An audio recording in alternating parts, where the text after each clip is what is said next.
Today we have a Sony XR F20 in shop out of a Ferrari for no power. There's several problems we've seen with these stereos for no power, and we're going to go through what may be the problem and hopefully help you out in this vehicle. Normally what we find is the main power wires. We have ground, which is black, and the two main powers, yellow is constant and red is positive. You can always check at the connector to see if these powers are available. Normally what we find for no power, if the radio is not getting power, is they take these wires down to the passenger side floor and they connect them to an existing power wire in the car, and what they do is take what's called a Scotch lock.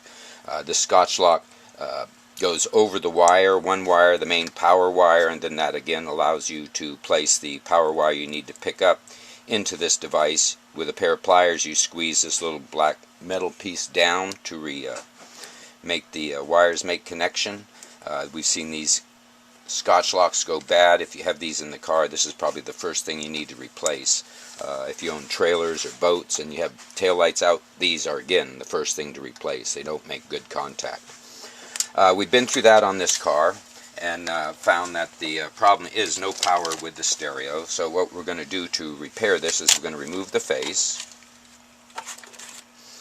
remove the top cover. With our Phillips screwdriver, we're going to remove two screws here on the left, two screws here on the right side, two screws in opposite or different locations on the left side, and then there are two more small ones here that we're not going to remove because they deal with the spring, and then two across the front of the cassette mechanism here that hold the front of the cassette in. With these 6 screws removed, you'll be able to remove this front face. Now we can remove 2 more screws here at the very back for the cassette mechanism, one here and one here. We have 2 connectors here, one here at the left side of the car stereo. This one will pull up out of its connector. And here on the right we have another one that has a little collar on it. Once that collar is lifted up, you can remove this circuit board.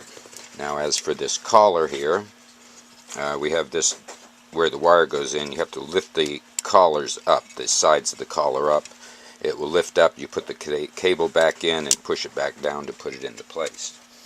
Now we're also going to remove 3 screws across the back, one at the top. These all have arrows at them, 2, 3. And then along the main circuit board there are 4 more screws. One will be located here, 2, 3, and 4. Now this will allow you to remove the entire circuit board with the back heatsink out. Now the problem here with this stereo for no power is a battery problem, which we have here in the front of the radio.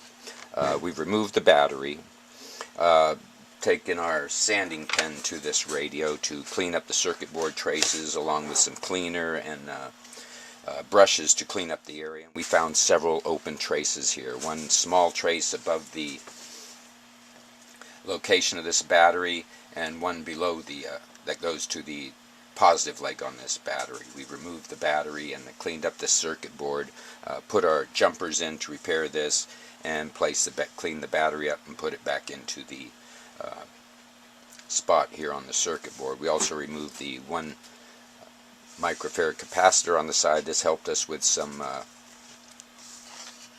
access to cleaning up the circuit board traces. As for cassette problems with this stereo, normally what we find is down in the cassette mechanism is a broken gear. This gear is no longer available, so this cassette mechanism cannot be repaired. This usually takes care of the problem on the Ferrari Sony stereo. Hope this video has been helpful. Please subscribe and thank you for watching.